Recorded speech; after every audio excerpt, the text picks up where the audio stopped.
तुम अगर छुआछूत को नकारे, तुम अगर भेदभाव को नकारे, तो सोच लो तुमको सरकारी सुविधा नहीं मिलेगा। आप तो धमकी दे रहे हैं कि तुमको नहीं निकलना है, तुमको इसी में रहना है, तुम्हारा ये जन्मजात, ये तुम्हारा जो है शोषण करना मेरा अधिकार है, और तुमको शोषण सहना ये तुम्हारा दायित्व है, ये तुम्हारा कर्म है। ये तो आप धमकी दे रहे हैं सुप्रीम कोर्ट में बैठ करके लोगों को कि नहीं निकलना है तुमको इससे, जबकि संविधान ये कहती है कि ऐसे चीजों से आप निकल सकते हैं, आप किसी भी धर्म को स्वीकार कर सकते हैं, ये आपका संवैधानिक अधिकार है। तो ये तमाम चीजों को तो आप ताक पे रख करके फैसला कर रहे हैं, केवल इसलिए आप कर रहे हैं कि वर्तमान सरकार को वो चीजें सूट कर रही है। सुप्रीम कोर्ट ने एक ऐतिहासिक फैसला किया है कि हिंदू, सिख और बौद्ध धर्म के जो लोग हैं, इससे यदि ईसाई धर्म में कन्वर्ट होते हैं, मुस्लिम धर्म में कन्वर्ट होते हैं, तो उनका जो है एसी एसटी का दर्जा समाप्त कर दिया जाएगा, उनका कोई भी हक अधिकार नहीं मिलेगा। हमारे बीच में भीम आर्मी के जिला अध्यक्ष सौरभ राज जी हैं, जानते हैं इस मुद्दे पर क्या इनका कहना है। क्या कहना है सर? एससी एसटी का जो दर्जा जो है, यदि कन्वर्टेड होते हैं, धर्मांतर लोग करते हैं, तो उनका एससी एसटी का दर्जा जो है समाप्त हो जाएगा। सबसे पहले तो बहुत बहुत धन्यवाद, और आपके तमाम दर्शकों को मेरा क्रांतिकारी जय भीम, जय भारत, जय संविधान। देखिए, ये जो फैसला आया है कि अगर कोई हिंदू धर्म के व्यक्ति सिखिज्म या बुद्धिज्म के अलावा किसी और धर्म को स्वीकार करते हैं, तो एससी एसटी का जो लाभ मिलता है उससे उन्हें वंचित कर दिया जाएगा। सबसे पहले तो समझना ये पड़ेगा कि ये लाभ जो दिया जा रहा है, ये किसी धर्म को देख करके नहीं दिया जा रहा था। सोचने वाली बात यह है कि जब संविधान निर्माताओं ने एससी एसटी लोगों को विशेष दर्जा दे रहे थे, तो उसका आधार क्या था? उसका आधार ये था कि वो समाज, वो वर्ग जिसको जात के आधार पे, धर्म के आधार पे सताया गया, जिनको शिक्षा से वंचित किया गया, जिनको आर्थिक रूप से वंचित किया गया, उनको कमाया हुआ धन रखने का जो आजादी नहीं थी, उनको समाज से बहिष्कृत किया गया, समाज में बैठने तक का जिनको अधिकार नहीं था। कहा ये जाता है कि आगे झाड़ू पीछे झाड़ू, आगे हांडी टंगवाया गया। ये उस वर्ग को विशेष तौर पे एक सुविधा दे करके, एक प्रोविजन बना करके कि उनको समाज के मुख्य धारा से जोड़ा जाए। ऐसे व्यक्तियों को पहले तो ये सुविधा क्यों उपलब्ध करवाई गई, चर्चा इस पे होना चाहिए। ये इन धर्म के लोगों के द्वारा, जो षड्यंत्रकारी लोग थे, जो इस देश के मूल निवासी थे, उनको गुलाम बनाने की नियत से ये व्यवस्था बनाई गई कि इन सभी चीजों से उन्हें वंचित कर करके जानवर के समान जीने को मजबूर किया गया। आप बताइए, क्या उस वर्गों में सुधार आ गया है? क्या वो वर्ग उस स्थिति में आ गया कि समाज के मुख्य धारा में समांतर चलने को तैयार हो गया है? वैसी स्थिति परिस्थिति हो गई है, शैक्षणिक रूप से, आर्थिक रूप से, सामाजिक रूप से। अगर हो गई है तो ठीक है, वो किसी भी धर्म को स्वीकार करते हैं तो ऐसे सुविधाओं से उन्हें वंचित कर दिया जाए। लेकिन जो हजारों वर्षों से ऐसे सुविधाओं से वंचित किए गए हों और आज भी उनको उसी धर्म में रहते हुए उन तमाम प्रताड़ना को सहना पड़ रहा हो, तो वो किसी धर्म को स्वीकार करते हैं जो संविधान भी आजादी देती है। तो ये हजारों वर्षों का जो उन्हें बैक किया गया, जो उन्हें पीछे ढकेला गया हर चीजों से, आर्थिक, शैक्षणिक, सामाजिक रूप से, जब तक वो समान धारा में नहीं आते हैं, उन्हें इन चीजों का जो है सुविधा मिलते रहना चाहिए। तो ईसाई धर्म में तो जाति नहीं ना है, मुस्लिम धर्म में तो जाति नहीं ना है। आगे जाति पर आरक्षण। मान लीजिए आज हमने ईसाई धर्म को कबूल किया, क्या वो चीजों से जिससे हमें वंचित रखा गया, मेरे पूर्वजों को वंचित रखा गया, हमें वंचित रखा गया, आज तक 27-28 वर्ष का मैं हूं, आज तक उन चीजों से हमें वंचित रखा गया, तो क्या मेरी किसी धर्म को स्वीकार करने से शैक्षणिक रूप से, आर्थिक रूप से, सामाजिक रूप से मेरा तुरंत बदलाव हो जाएगा? संभव है? ये कोई जादू तो नहीं है ना कि ईसाई को हमने कबूल किया या किसी इस्लाम को कबूल किया और वो फटाक से एक जादू हुआ कि भाई इन सब चीजों से इससे मुक्ति मिल गई, अब ये जो है आर्थिक रूप से धनवान हो गया, शैक्षणिक रूप से विद्वान हो गया और सामाजिक रूप से ये समाज के सबसे बड़े ओहदे पे चला गया। ये तो संभव नहीं है ना। हजारों वर्षों से जिस चीजों से वंचित किया गया उसमें समय लगेगा, और समय लगेगा वो उसका एक काट है कि हमें अगर आज भी घोड़ी चढ़ने पर हत्या होगी दलित समझ करके, अनुसूचित जाति के लोग समझ करके, आज भी हमें मोछ रखने पर हत्या की जाएगी, और ये कहे सुनी बातें नहीं है, ये हो रही है। आप तमाम सोशल मीडिया और न्यूज के माध्यम से देखते होंगे कि कैसे जो है घोड़ी चढ़ने पे जो है बारात को उतार दिया जाता है, मारपीट किया जाता है, मोछ रखने पे कैसे हत्या कर दी जाती है, बुलेट चढ़ने पे कैसे हत्या कर दी जाती है, मटका छूने पे कैसे हत्या कर दिया जाता है, किसी दलित परिवार के व्यक्ति किसी चापाकल को छू ले तो कैसे उसे मारपीट किया जाता है।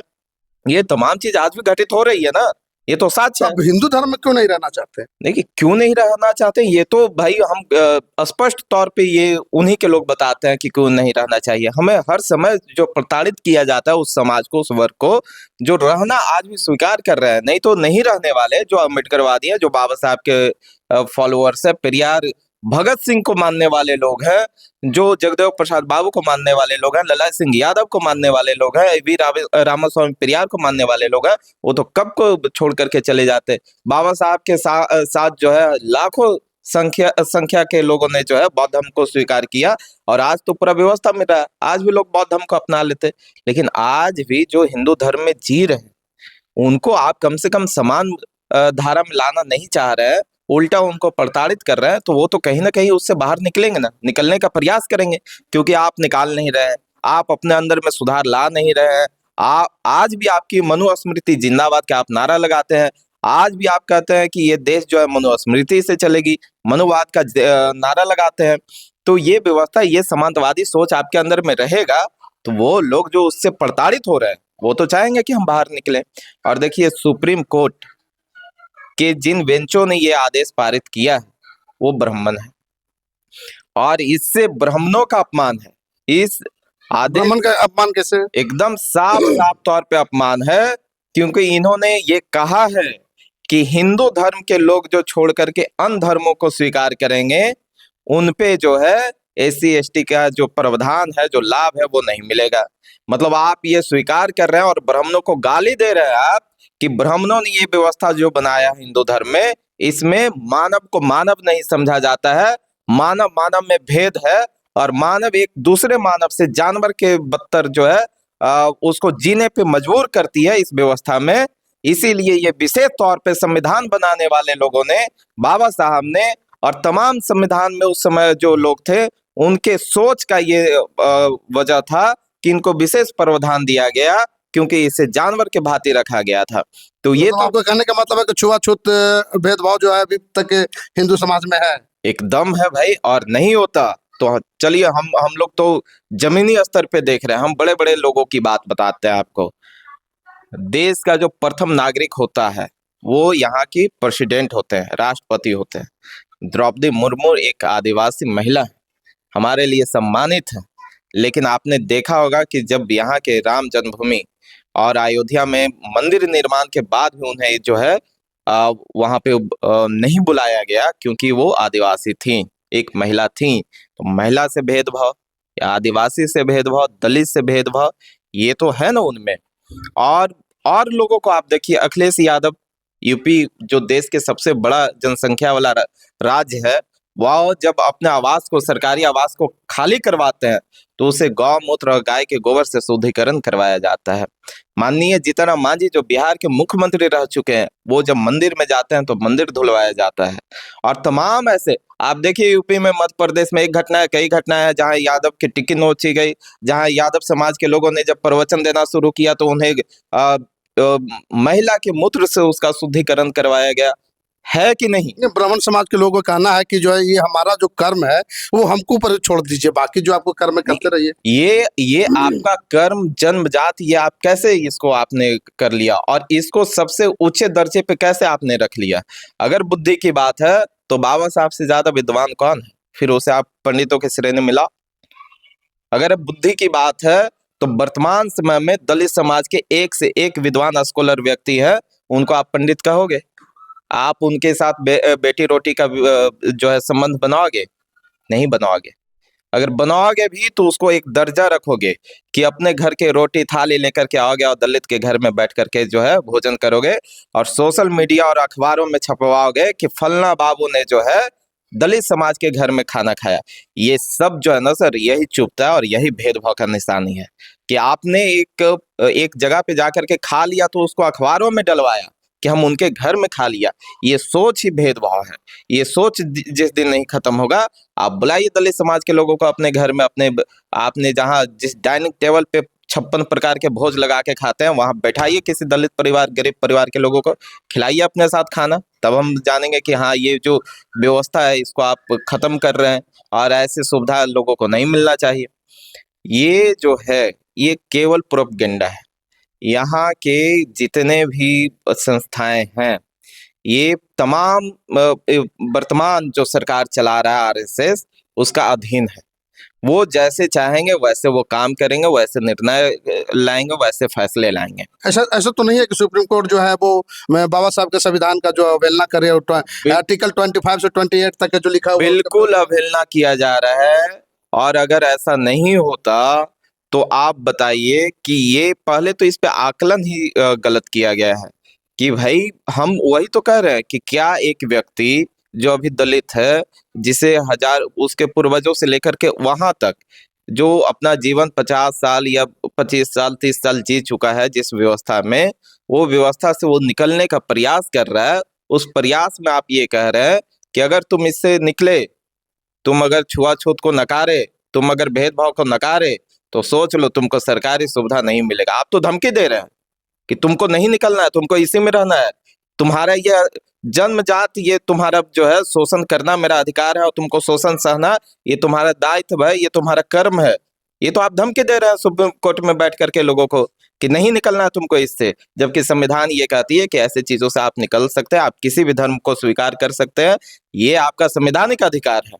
तो ये तमाम चीजों को तो आप ताक पे रख करके फैसला कर रहे हैं, केवल इसलिए आप कर रहे हैं कि वर्तमान सरकार को वो चीजें सूट कर रही है, वर्तमान सरकार को आप खुश करने के लिए लगे हुए हैं कि कहीं हम सुप्रीम कोर्ट से निकले, जज के पद से निकले तो राज्यसभा में भेज दिया जाए, हमें कोई मंत्री पद दे दिया जाए, किसी आयोग का जो है हमें चेयरमैन बना दिया जाए। इस लोभ लालच में ये लोग ऐसे फैसले करते हैं।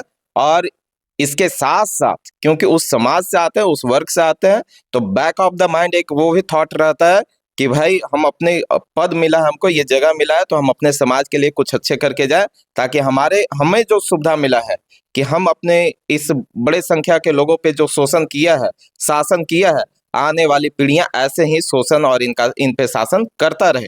ये व्यवस्था वो निरंतर चलाना चाहते हैं, जो बहुजन समाज के लोगों में नहीं है।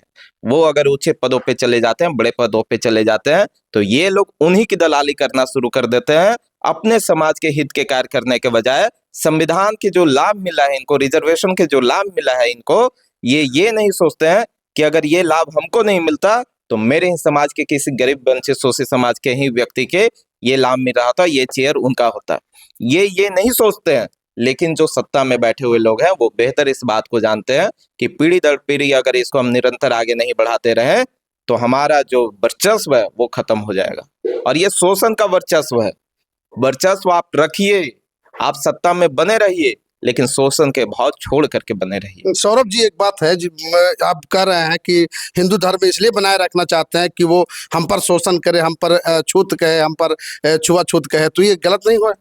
बिल्कुल गलत है। और ये हम नहीं भाई, ये तो तमाम वो लोग भी कह रहे हैं जो समता समानता न्याय आधारित संविधान जो कहती है उसमें जो यकीन रखते हैं। ये सवर्ण समाज के भी कई नेता कहते हैं, इस बात को स्वीकार करते हैं। हमारे साथ भी जो हमारे साथी मित्र कई हैं ऐसे जो उस समाज से आते हैं, उस वर्ग से आते हैं, और वो दबे जुबान में ही ये स्वीकार करते हैं कि हमारे पूर्वजों से गलती हुई है। वो दबे जुबान में ये भी स्वीकार करते हैं कि आज भी हमारे पूर्वजों द्वारा बनाया हुआ व्यवस्था वो चलन में है, ये स्वीकार करते हैं। लेकिन उनको ये पता है कि भाई ये अगर ये व्यवस्था नहीं चलता रहा तो ये जो मानवर हमारे बाबा साहब का जो अधूरा सपना है कि वंचित शोषित समाज को इस देश का हम शासक बनाना चाहते हैं, वो हकीकत हो जाएगा। ऐसा तो नहीं है कि मान लीजिए अभी टारगेट किया जा रहा है ईसाई धर्मों को या फिर मुस्लिम धर्मों का टारगेट किया जा रहा है, कल बौद्ध धर्म का होगा, कल सिख धर्म का होगा, सबकी बारी आएगी। हम तो ये कहते हैं ये टारगेट करने वाले लोग जो है ईमानदारी से अपने धर्म पे अगर टारगेट कर ले तो ये जितना धर्मांतर हो रहा है सब पे रोक लग जाएगा। और ये प्रयास आज से नहीं, सैकड़ों वर्ष से चला आ रहा है, महात्मा ज्योतिराव फुले के समय से, और आज तक बाबा साहब ने प्रयास किया कि इस धर्म में सुधार आए। ये धर्म में अगर मेरा जन्म हुआ है तो हम प्रयास उन्होंने बहुत लंबे समय तक किया कि इस धर्म में सुधार ला करके और यहीं पे जो है, क्योंकि लोगों को धर्मांतर कराना एक बहुत बड़ा विषय होता है। जिस संस्कृति सभ्यता में जीता आ रहा है व्यक्ति, उसको छोड़ करके किसी और संस्कृति को अपनाना बहुत बड़ा कार्य है, और उसको उस प्रकार से अपनाने के लिए समय लगता है। इसलिए वो प्रयास किए कि इसी में सुधार आए। ये लोग जो उसको संचालित करने वाले लोग हैं, उस व्यवस्था को संचालित करने वाले लोग हैं, अगर वो लोग प्रयास कर ले, अपने धर्म पे टारगेट कर ले कि भेदभाव, छुआछूत, वर्ण व्यवस्था, जाति व्यवस्था को नकार करके सभी को समान रूप से एक माने, और जैसे ये दम भरते हैं कि राम ने किसी के साथ भेदभाव नहीं किया, कृष्ण ने किसी के साथ भेदभाव नहीं किया, विष्णु, शंकर, महेश, किसी ने भेदभाव नहीं किया, तो जब भगवान ने भेदभाव नहीं किया ये तुम कह रहे हो, तो फिर तुम कौन हो भेदभाव करने वाले? तुम कौन हो? नीचे बैठ करके प्रकृति चलाने वाला भेदभाव नहीं कर रहा है, तो तुम कौन? अपने अंदर सुधार लाओ, इन व्यवस्था में सुधार लाओ, देखो कोई नहीं धर्मांतर करेगा। क्या किसी की आवश्यकता है? गरीब, वंचित, शोषित समाज जो है, मजदूर परिवार जो है, वो जीवन यापन के लिए डेली संघर्ष करता है। एक तरफ वो जीवन यापन के लिए संघर्ष कर रहा है, अपने बाल बच्चों के पेट भरने के लिए संघर्ष कर रहा है, मजदूरी कर रहा है, उसके पास इतना समय नहीं है कि वो ऐसे कर्मकांडों में पड़े, लेकिन वो मजबूर है क्योंकि उसके साथ जाति आधारित शोषण किया जा रहा है, उसको भेदभाव का सामना करना पड़ता है। सर, हम लोग इतना एजुकेटेड व्यक्ति हैं, अब बड़े बड़े संस्थाओं से हम लोगों ने डिग्रियां ले रखी है, आज भी हम लोग निरंतर पढ़ते रहते हैं, लेकिन कई ऐसे स्थानों पे जब हम लोग नीला पट्टा लेकर के निकलते हैं, तो नजरिया जो हमारे ऊपर से गुजरती है ना, नीला कबूतर बोला जाता है आप लोग को। वो बता देता है। खैर वो छोड़िए, नीला कबूतर कौन है और कौन बाघ, सिंह और सियार है, ये सबको पता है। हमारे पूर्वजों का इतिहास जो है ना सर, ये भरसक प्रयास किए कि उसको दबा दिया जाए, लेकिन जो पत्थरों में कूद गया है उसको आप कैसे मिटाओगे? जिस संपूर्ण भारत की ये कल्पना करते हैं ना, उसका रचयिता सम्राट अशोक है। अभी अभी उनकी जयंती गई है, कल ही उनकी जयंती थी। उसका रचयिता सम्राट अशोक है, जो हमारे, जिनका खून हमारे रगों में बहती है। जिस विद्वता की ये बात करते हैं ना, तथागत गौतम बुद्ध, जिन्होंने पूरे दुनिया को शांति का पाठ पढ़ाया, वो गौतम बुद्ध जो है हमारे पूर्वज रहे। जिस संत शिरोमणि रविदास जी महाराज की बात कीजिए, अरे ये वो लोग हैं जो दूसरे के गुलामी कर करके, तलवार के दम पे सलवार ओढ़ने वाले लोग हमें शक्ति की बात करेंगे। हम वो हैं जो उधम सिंह जैसे व्यक्ति सालों इंतजार कर करके उसके घर में हिल करके गोली मार करके आए हैं। भीमा कोरेगांव जैसा इतिहास है हमारे साथ, बाबा बीर चौहड़मल जैसा इतिहास है हमारे साथ। तो हमें ना, आप हमें शक्ति का प्रदर्शन करने के बारे में कहिए, न विद्वता के बारे में हमसे पूछिए। हम हर चीज से समृद्ध हैं। हम नीले बाज, हम नीले कबूतर नहीं, जैसे हमारे नेता कहते हैं कि हम नीले बाज हैं, जो बहुत ऊंचे उड़ाई के लिए जाने जाते हैं, और हम उड़ना जानते हैं अपने दम पे, अपनी शारीरिक और मानसिक ताकत पे उड़ना जानते हैं। तो ऐसे चीजों के बारे में जिक्र मत कीजिए। हम तो ये कहेंगे कि ये जो समांतवादी सोच रखने वाले तमाम संस्थाओं में बैठे हैं, और विशेष तौर पे सुप्रीम कोर्ट में जो लोग बैठे हुए हैं, न्यायालय में जो लोग बैठे हुए हैं, इनको संविधान को ताक पे रख करके जो कार्य कर रहे हैं, इनको ऐसा नहीं करना चाहिए, क्योंकि ये लोकतंत्र है। ये देश हमेशा संविधान से चलेगा। यहाँ मनुस्मृति आप स्थापित नहीं कर पाएंगे, किसी भी प्रयास से आप नहीं कर पाएंगे। तो लोकतंत्र में ये होगा कि सरकारें बदलेगी, आज बदले, कल बदले, और जब सरकारें बदलेगी तो ये जितने षड्यंत्र करने वाले लोग हैं, जितना ऐसे गलत निर्णय, गलत फैसला करने वाले लोग हैं, इन सब को जो है जेलों में मुलाकात करना पड़ेगा। इसलिए इन लोगों से अपील है कि ऐसे कार्यों से बचे, और जो संवैधानिक अधिकार है उसका उल्लंघन न करवाएं लोगों से, कि भाई वो मजबूर हो जाए कुछ और करने को।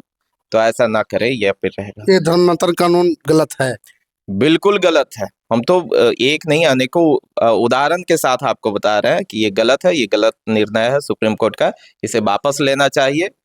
ये सुविधा जो है उन तमाम लोगों को तब तक मिलते रहना चाहिए जब तक वो समाज की मुख्यधारा में आ जाए। हमारे बीच में भीम आर्मी के सौरभ राज जी हैं यहाँ पे, और अपने विवाक अंदाज में सारे मुख्य बिंदु पर, मुख्य मुद्दे पर बातचीत रखा, और प्रतिक्रिया आप कमेंट बॉक्स में जरूर दीजिएगा।